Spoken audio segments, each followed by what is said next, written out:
You now tuned in to Hot Topics with Lady Charmaine, and today on this show, I got a woman who has definitely been a hot topic in the news, and I'm going to let you know who it is coming up right after this.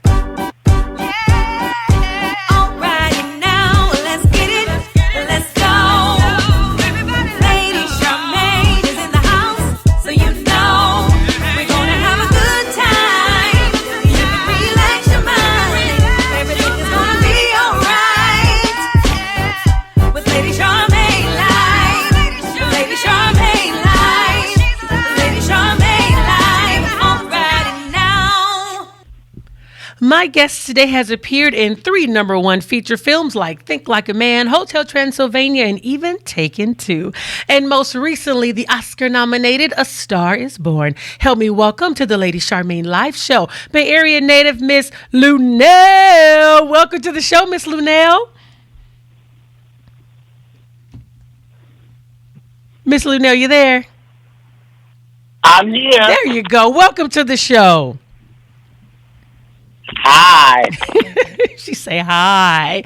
Now, I actually got a chance to meet you when I worked at another radio station, and you're absolutely just fabulous, and your spirit is so great and so wonderful. And one thing I love about you, Miss Lunell, you are a Bay Area native, and I wanted to talk to you about one of my little favorite shows I used to watch. It was a network in Oakland. It was real small, but it was called Soul Beat, and you used to have a show on Soul Beat. So how did you land that? Because I used to watch it all the time, and all of they had the most generic commercials, but we all remember Beeper City if you watch Soul Beat in Oakland.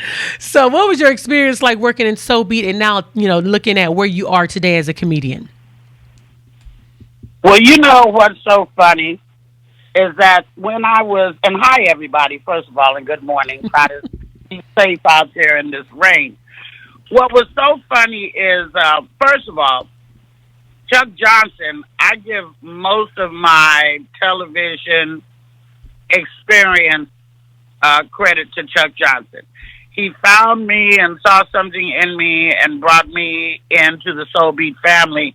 And then from there, I proceeded to host many, many television shows and segments on that station and host the Soul Beat Awards and got to travel and do many, many, many, many things.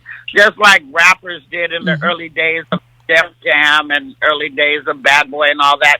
We did this, but it was television. A lot of people used to tease us because we were kind of janky back in the day, but this was back in the day. We didn't have the technology then that we have now, and unfortunately, Mr. Johnson passed away right when we were starting to come into the internet world. The experience that I got and the friends that I made at the Soul Beat Television Network are lifelong. Those experiences will never leave me, and the friends I made are my Soul Beat family, and we still kick it with each other till this day. Wow. The interviews that I got to do back then with everybody from Johnny Guitar Watson to Scarface to, everybody. There was just everybody came through Soul Beat, and that also enabled me to meet a lot of comedians when I was in my comedic grind in the beginning, because I had a show on Soul Beat that all the comedians would come on when they would come to Oakland, California for the Bay Area Black Comedy Competition, which was super popular back then as well. So I got to meet a lot of comics in Oakland, and when I got to L.A., I didn't come to L.A. dry. I knew a lot of people already from having been on my television show. The Soul Beat Television Network took me on my first cruise ever to Ensenada. The Soul Beat Television Network allowed me and Cleo and Denise and some other people from the station to travel to the island of St. Kitts and work with the St. Kitts Music Festival. The Soul Beat Television Network had me host the Soul Beat Days at the Scottish Rite Temple in Oakland, which was some of my first red carpets ever. So I credit 90% of the experiences that I've had in this business through the experience that I've got through Soul Beat, and it also enabled me to not be camera shy when I got here, to not be starstruck, except for meeting other people, because there were people hollering my name out the window, and I was signing autographs and taking pictures before I ever left the Bay Area. So when I came to LA, it was nothing new that blew my mind. I had been doing that. I had been popular. And this was in a time where we didn't have TiVo or anything like that. You couldn't tape anything off television unless you had a VCR. And 80% of black people didn't know how to program their VCR to tape anything. So they would actually sit at home and watch my shows live, and then hit the streets and go to the bank, then hit the streets and go to the grocery store. So I was a hood star for sure before I ever came to LA. You know, it's so funny when you mentioned the Scottish Rite.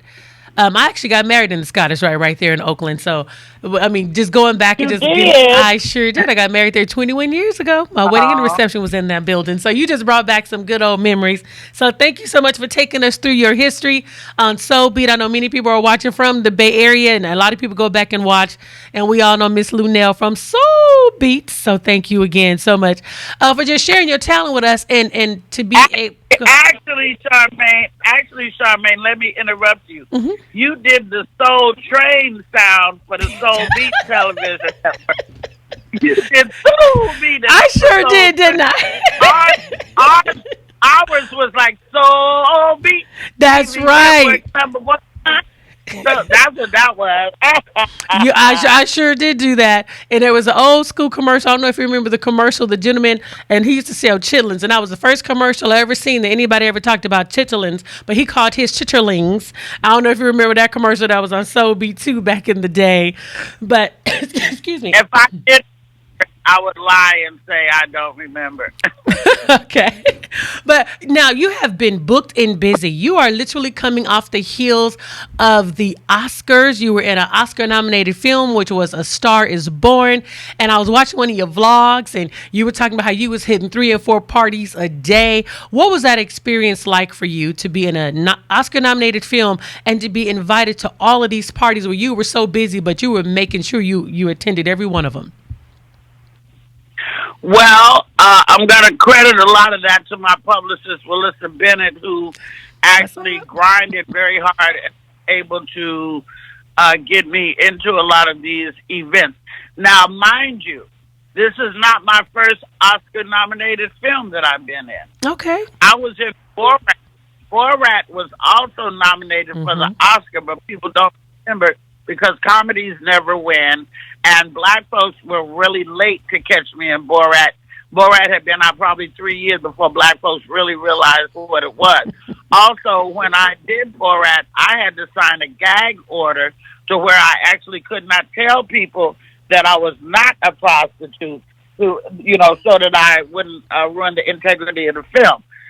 So when Borat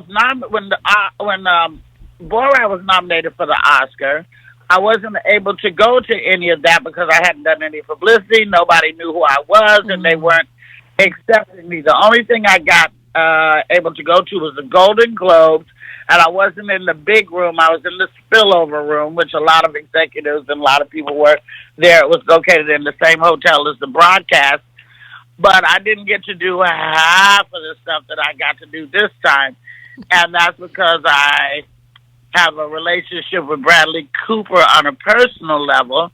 I had worked with Gaga previously as well on the telephone video that her and Beyonce made that song Telephone. And I got to do voiceover and participate in that video. So Gaga and I knew each other before. Bradley and I had made a movie before, a Sandra Bullock movie called All About Steve, many years ago, and Ken Jeong, ironically enough, from The Hangover, was in that movie as well. So Bradley and Ken worked together after that movie. Bradley and I worked together after that movie on The Star Is Born. And so we had a relationship, and that's why he put me in the movie. I didn't have to audition or anything like that. So it was very great that I was able to go to these events. I got to see a lot of people. What is it? Yeah. I got to see a lot of people that I love. You know, I got to meet Michael B. Jordan, which, you know, I could die now. And I loved him. I loved him ever since Fruitvale Station, and I think I had known him from some stuff when he was younger too. But I didn't know who he was. And of course, I got to meet and take pictures with Lupita. I didn't go up to what's his name, Chiwetel or whatever. I didn't talk to him because I was just running all over the place talking to everybody. Melissa McCarthy, and I got to hug on Sam Elliott's neck, and I got to meet Jane Fonda, and I got to meet Michael Douglas, Catherine Zeta-Jones, Glenn Close. So, you know, for a girl from 90th and between Plymouth and, you know, Plymouth and East 14th in Oakland, California, and who used to live in Oak Park in Sacramento, this is a long way away from, you know, from what I had been in the past. Well, you know, well, what a great story. Because, okay, now, just recently, I'm sure you heard of it, you were in Taken 2 with Liam Neeson, correct? Yeah, not so recent. It's about 5 years old now. And, yes, I had a little part at the end of Taken 2. I call myself the pop-up queen because there's only a few movies that I really got to get juicy roles in. Mm-hmm. And some of the juicy roles in the movies that I've done, the movies haven't come out yet or may come out, may not come out. So I keep popping up in little things over here. I pop up over here and I pop up over there and I pop up in Taken 2, pop up in The Star is Born. I pop up. But, you know, working with Lisa at that time was a great experience. He had just lost his wife and stuff like that. And he was an icon, and the Taken series was very, very popular. He's not so popular right now, I think, so. What was your reaction when you heard his comment about when he mentioned Black Bastard? What was your thoughts? I was surprised because probably 80% of white folks feel the same way he do or would if somebody got harmed by an African American male. So he ain't saying nothing that 89% of other people wouldn't say. He just said it out loud. They act that way every day without saying a word. So I wasn't surprised. I was hurt. I was shocked, but I wasn't surprised. Okay. Interesting. And you also did a pop-up in the Braxton Family Values. Now, how did you get a chance to pop up in the Braxton Family Values to be Tracy's friend? How did that happen? You tell me and we'll both know. I don't know how the hell that happened. Because just one day they said, hey, you got booked to do the Braxton Family Values. I was like, what? Mm-hmm. They said, yeah, you're going to shoot like in 2 days. And I'm like, Braxton Family Values? I said, you know, that's a pretty Christian show if you ask me. They're ratchet, but, you know, they come from a Christian background. And Sister Evelyn, who I love dearly, you know, is a Christian woman, and she's a pastor, and the daddy was a pastor, even though he was a philandering pastor. But, you know, he's a pastor nonetheless. And I said, what in the hell do they want with me? Well, it was, I guess, Tracy's idea, and it was trickery and foolery, and I hated it. It wasn't the Braxton Family Values experience I would have loved to go through because it had nothing to do with the Braxtons or Tracy, and I met some great girls. Natalie Nunn, I got to kick it with Phaedra, and my friend Nikki was on there. But I did not like the situation where we had to go to that wellness camp, which I thought was a spa. I thought it was going to be a spa. I thought I was going to get facials and massages, and this fool wanted us to run up the hill. It was 110-degree heat. I didn't like that at all. So, hope to have me back on again for something fun, like Tony and Birdman's wedding or something like that. Right. Because it's funny, because you said on the show you didn't like it. I guess you guys had to get in water and they had to wear your body fat or something, and you were pretty vocal about it. Ain't nobody got time for that. I don't get down like that. Okay. Yeah. And I also see that you have a CD that's coming out. It says, I Only Drink at Work. It's available on all digital platforms everywhere. Tell us about your CD. It's my second CD. My first CD that's available on iTunes and Spotify and Amazon and all that was called Lunell Bowl Bad and Uncut. Mm-hmm. And back when Jamie Foxx had Foxhole Radio, they used to play that comedy all the time. So if you ever heard me on the Foxhole, that's from my first CD called Bowl Bad and Uncut, which you can still get and stream. My new CD, I Only Drink at Work. You got to turn out new material. You can't just make one album and never make another album again. Right. So it's just my second CD. And I found that that's true because I have a very full, packed, extensive bar here at home, but I rarely ever drink at home. I just don't see the need in it. And I should drink a little wine before I go to bed. It will probably help me sleep better because I don't sleep well. But I don't drink at home. I literally only drink at work. And I thought that was a funny title. The cover art is actually my niece pouring some vodka in my mouth one night when we was at the club turning up. I thought it was a funny picture. We used it for the CD cover, and there you have it. You can download it anywhere on heylunell.com or on Spotify or any of those streaming services. Now, Lunell, you got a chance to meet one of your all-time favorites. They call you the super fan of Bruno Mars, and you got a chance to do a video with him, girl. It was real sexy and spicy. Tell me about that.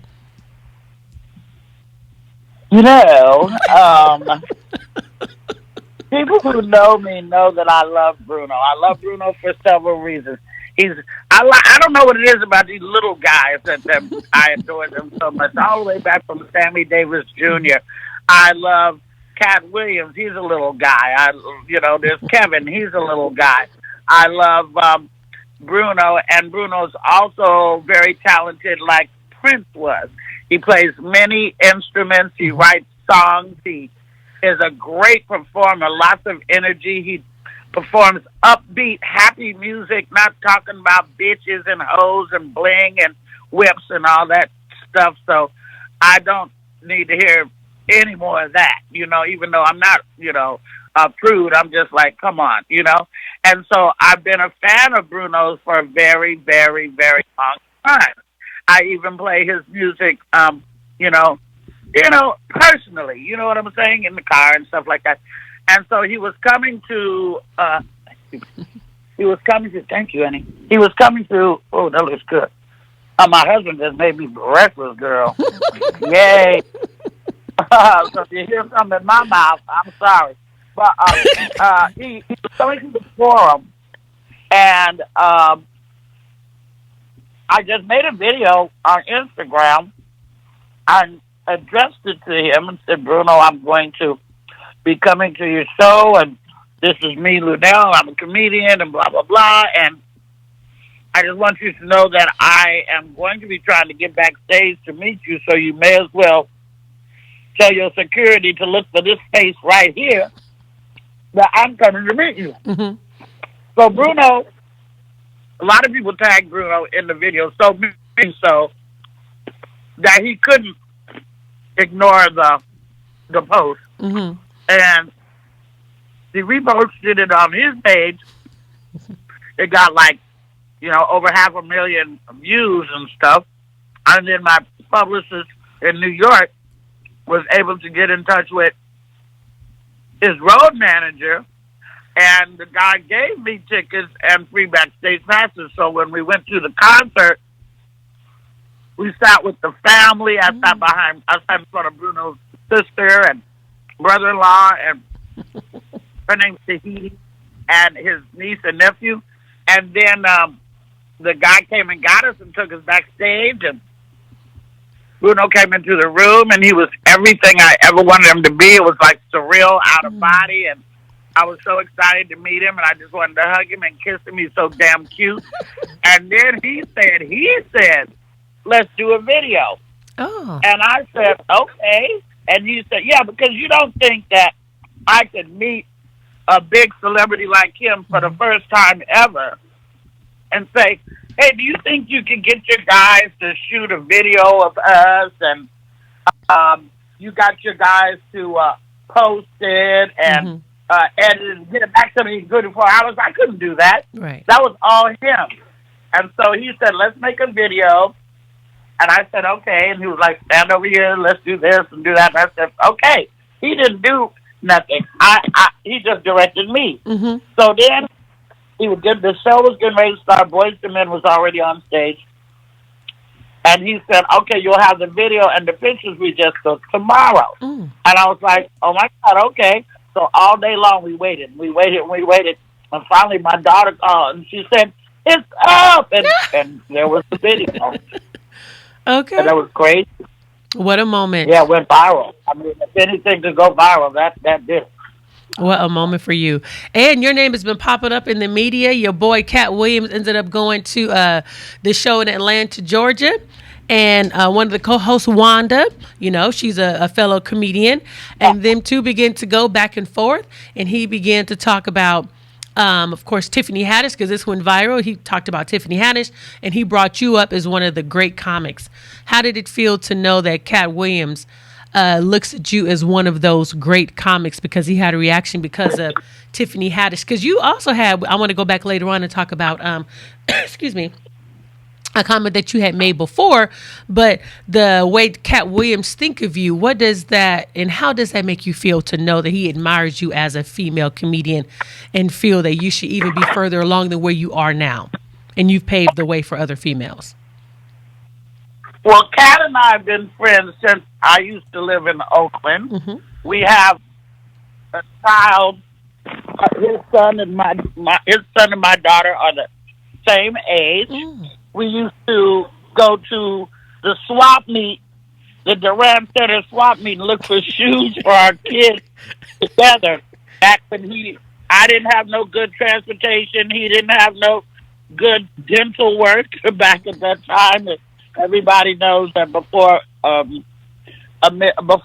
Friday after next, Cat had some teeth missing and all that. One of the first things black people do when they get some money in the business is get them doggone teeth fixed, and he did that. Mm-hmm.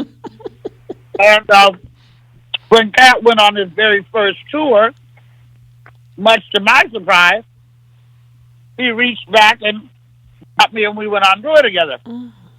So Cat knows me, and I love him, and I owe him, a great debt of thanks.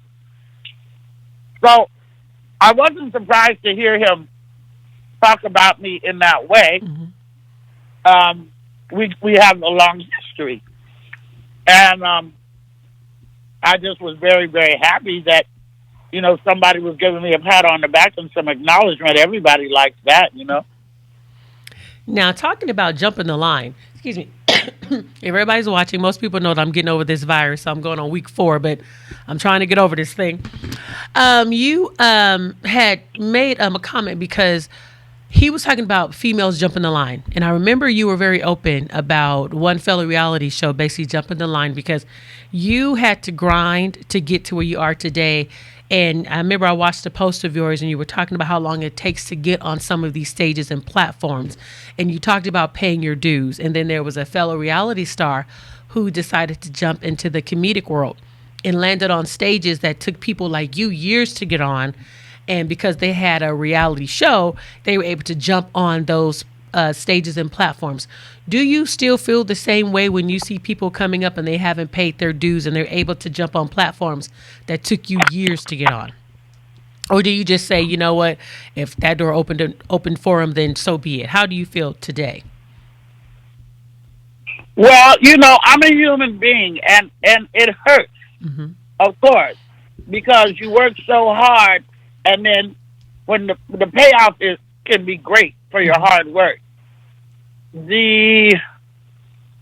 What I call internet influencers and stuff like that, I'm starting to change my mind a bit because they do not have to go through what we had to go through, and we didn't have to go through what our predecessors had to go through either.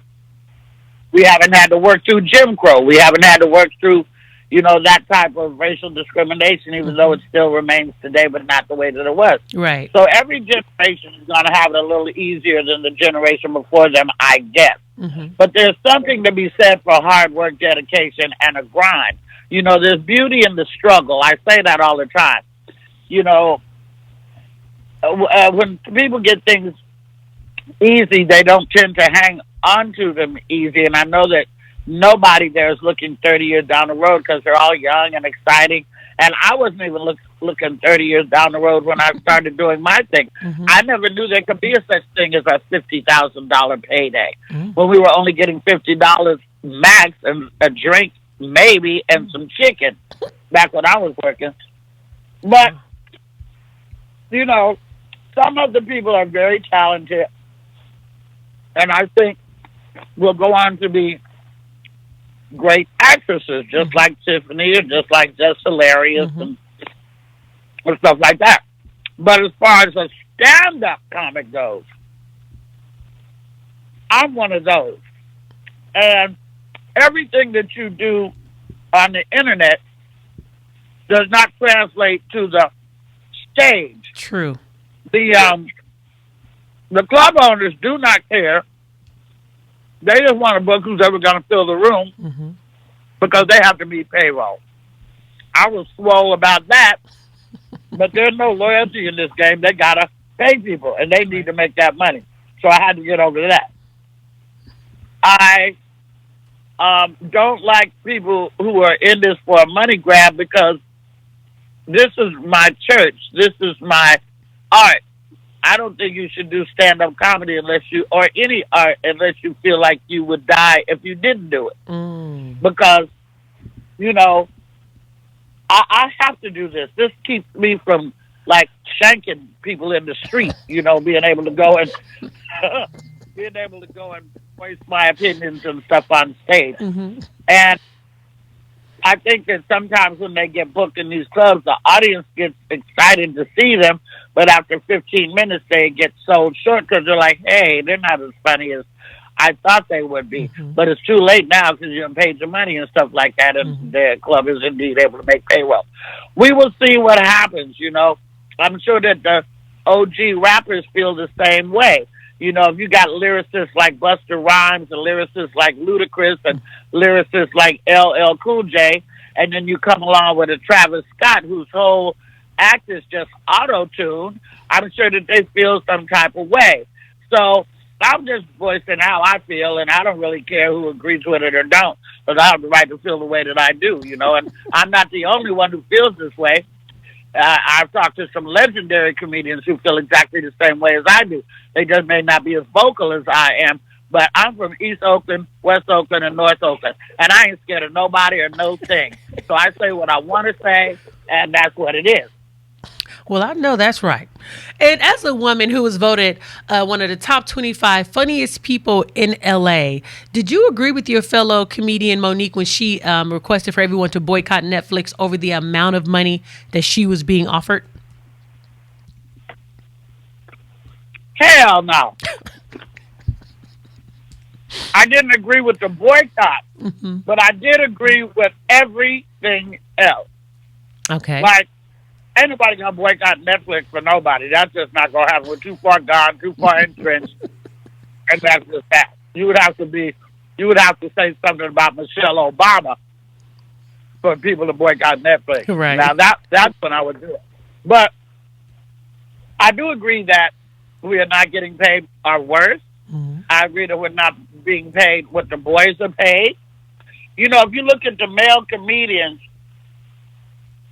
they've all got, you know, a lot of the OGs, they've got mansions, they've had massive tours, they got endorsement deals with commercials, they got TV shows, and the sisters don't get that. Right. You know, Monique is literally the only one who's had a TV show. You know, Miss Laura Hayes didn't get that. She was a queen of comedy as well. Samoa didn't get that. She was a queen of comedy as well. Adele Givens didn't get that. She got to be on the Tracy Allman show for many seasons, but she didn't get her own show. And none of them are living in mansions except possibly Monique. So it's the money is not fairly distributed between female comics, and we have to be super, super, super, super, super, super funny. I like to think that I'm one of the funniest women out there working today. I got shows that are sold out before I get there these days. I slay everywhere I go. I'm very sincere about what I say. And I think that the audiences these days are looking for somebody who can just be honest and clear and not try to be a hack or do some kind of circus act or anything that. And I love what I do, and I think that shows on stage. So yes, I agree with everything Monique had to say about the money, but then you also have to be worth that. Mm-hmm. Like, there were some people that would argue that Monique's not worth $175,000 of comedy. Mm-hmm. People have their different opinions, but certainly she should have been offered more money than she was offered. But then again, there's people who would say, just do the special, let them see what you can do, and the next time you get the bread. Well, why does she have to do that? Why does she have to audition? I don't know. I know I'm worth all that and then some, and I will be getting mine by hook or crook. And if God just let me live long enough, I'm going to get everything that I need and want and ask for. So it's just a terrible waiting game that you have to do. And in the meantime, you keep grinding, you stay sincere, you stay prayed up, and you do your job. Amen to that. Fast offering plate, I must say.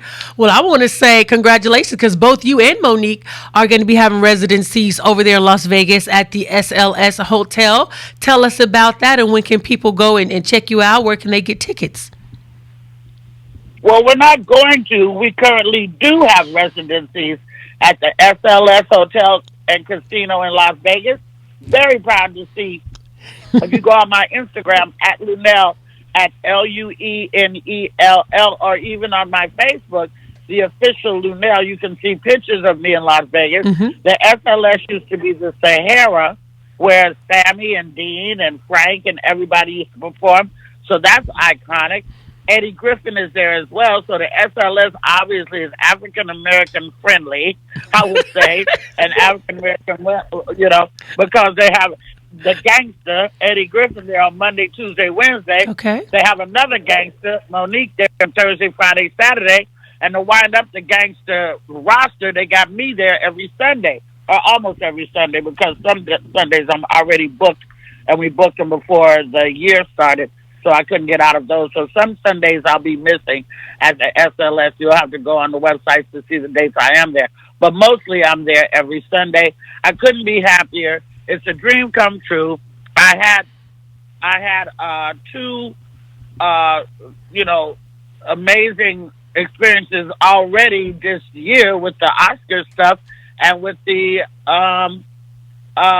Vegas Residency. They just don't hand those out to anybody. Mm-hmm. My picture's on slot machines. It's on the magazine in every room. I mean, they don't do that for nothing. Right. So I'm just trying to make sure that room stays filled up and that when you come to Las Vegas, you have a great time and come see Lunell. All right. And I want to talk about your brand new comedy special. It's called Funny Women of a Certain Age. It's going to be airing Saturday, March the 23rd. Let's talk about that. On Showtime. Yes. Well, I'm very happy about that. What I have is a crossover career, meaning that there's white folks that love me for certain projects I do, and they don't know about the black stuff. There's black people who love me for the black stuff I do and don't know about the white stuff. This is what you would call a white project, okay, but it's for everybody. It's definitely for women. It was shot in Brooklyn. It's me and 4 other white women. The host of the show is Fran Drescher from The Nanny. Mm-hmm. It's for Showtime. I've made some contacts since then that we're working on some other projects for myself. So that was a good connection. It's going to come on, like you said, the 23rd of this month on Showtime, Funny Women of a Certain Age. Because the world is so youth-obsessed right now. And everything, every product, every show, is all aimed at people 25 and under. But there's a whole demographic of people out here that are 25 and above, 35 and above, Amen. 45 and above, and 55 and above that are killing it. The game. We're not sitting home in rocking chairs, eating tapioca pudding and crocheting and embroidering. Right. We're out here living life, and we are 5 women who talk about those experiences. And I consider myself an advocate for women of a certain age. You know, there's things that happen to us that nobody's got to know about until they hit that age. I talk about that. There's things that we experience that you won't experience until you hit a certain age. I talk about that. So we all do. It's a great special, and I hope that everybody tunes in and watches it, whether you're black or white or brown or red or yellow or green or gay or straight or whatever. Okay, well, I also want to talk about Dolomite Is My Name, starring the comedy legend Eddie Murphy, that's set to release in 2019, and you're going to be appearing in that. So tell us, girl, you are booked and busy, so which is a blessing. So let's talk about this new Dolomite movie. Well, I had the opportunity in my lifetime to personally do some shows and work with the late great Rudy Ray Moore. Mm-hmm. So I knew Rudy. I sat on the bed in his hotel room and talked with him. We did like 5 shows together in different cities. I knew the man. One of the things I know is that he did not want to be forgotten. So when this project came about, I couldn't have been happier because I know that this is what Rudy would have loved and wanted. Then there was a lot of people who wanted to play Rudy's part, but ultimately Eddie Murphy got it, and I'm very glad that he did. And then I auditioned for a role in that movie, and I didn't get the role. I auditioned 4 times, did a screen test like back in the day and everything. Mm-hmm. I didn't get the role I auditioned for, but they liked me so much they gave me another role. Mm. And my scenes were with only me and Eddie. Now, I have been a good friend of his brother, Charlie, for many, many years. Charlie and I were friends. We text, we call, we kicked it, we worked together. We filmed a movie called The Hustle right there in Sacramento. Mm. So I was very friendly with Charlie, and Eddie already knew me. I never did see down the road that I'd be working opposite Eddie in a film. Like, this is going to be, you know, in history forever. Right. Once you do a movie with somebody, it's not going to go away, and they got to take you out of it. So we shot it. It was a great experience, very heady. I had to be careful not to crowd him because I could have literally sat in his lap and talked to him all doggone day. Mm. But I didn't want to make them feel like I was weird or anything like that. So, you know, we kept it very chill and very professional, very calm, but he was very fun and very sweet. And I adore him, and it's history for me to work with Eddie Murphy. I remember going to see Raw on New Year's Day. I've never gone to see a movie on New Year's Day, but I did the day that Raw came out. It was either Raw or Delirious, one of the two. But, you know, he's an icon. Can't nobody take that away from him. Mm-mm. And I love, love, love Eddie, and I'll be glad for everybody to see that when that comes out on Netflix. Hello. It's in the next, like, month or so, 2 months or so. Okay. Well, Lunell, it was truly a pleasure definitely having you on the show. It is so nice to catch up with you in your career and to see the many doors that are opening up for you, which is a blessing. Well, let me just say one more thing. All right. To all the Pisces out there, if anybody out there knows anybody in the Los Angeles, Ontario, California area, I usually throw a really big birthday party in LA. I mean, huge. Like last year I had the Mary Jane Girls, and I had Michelet, and I had, you know, several artists, Sugar T from the Yay area, 40 Sisters from the Click. And I had all kinds of guests on my birthday party. We had like 3,000 people at my birthday party. It was at the Globe Theater in LA, which looked like the Apollo, and it was lit.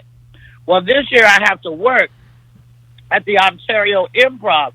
So we're incorporating my birthday shenanigans with the Ontario Improv comedy shows. So I'm doing 6 shows in Ontario at the Improv starting tomorrow night, Thursday, 2 on Friday, 2 on Saturday, 1 on Sunday. The 2 on Saturday are sold out already. The other shows are just about to be sold out. So if you want to come, you better get tickets OntarioImprov.com or HeyLunell.com. And we have my Brazilian dancers are going to open the show on Thursday night. I'm talking about booty, glitter, baby oil, feathers, whole thing. And celebration of Mardi Gras and Carnival. That's going to open on Thursday. And on Sunday, we're going to close with the famous R&B group, Troop. Oh. Yes, baby. All right. So it's going to be lit out there in Ontario, and you can still get tickets if you hurry. Also, the Monday when I come back from Ontario to L.A., I get the opportunity to headline at the world-famous Laugh Factory up on Sunset Strip, where there's not a lot of sisters that come through there and headline, I got to say. So I'm going to be so happy to see all of my OG friends like Marla Gibbs and her daughter Angela Gibbs that I worked with together on Black Jesus. My very dear friend Glodine White from Love Unlimited and the widow of the great Barry White will be in the house. Val, my friend Val Young, who's one of the original Mary Jane girls, she'll be there.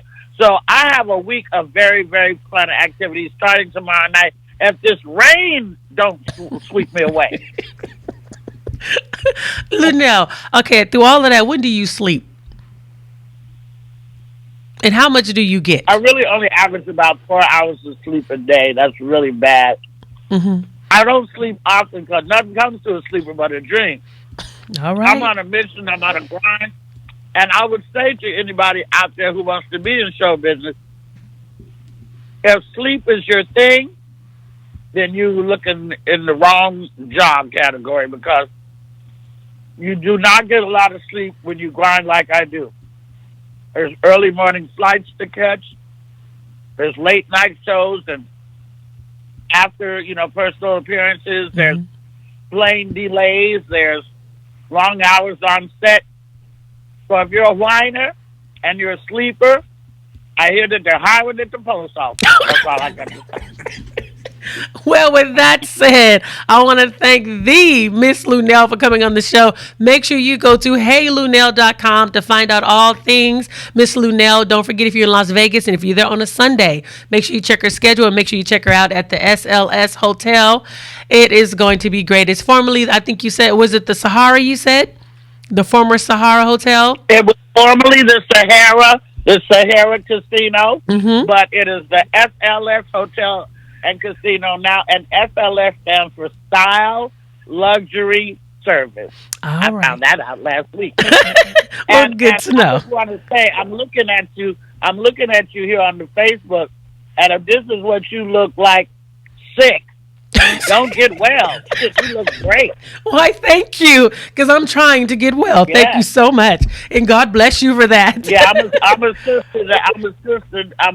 that compliments other sisters. I'm not a hater, and you look wonderful, and I want to thank you for having me on. I want to thank all the listeners that listened to the interview, and you can reach me once again on Instagram. My Instagram is @Lunell,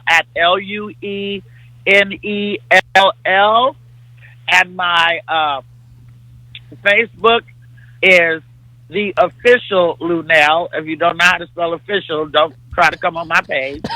And if anybody would like to book me for a special event or something, you can reach out to my publicist, Melissa Bennett, and you can email her at WYLLISA@AOL.com. I think I spelled that right. Damn, I hope I did. Yeah, WYLLISA@AOL.com. Yeah, well, at least, girl, I know you watching. I think you got two S's in your name. It's spelled real different. So I think well, I haven't.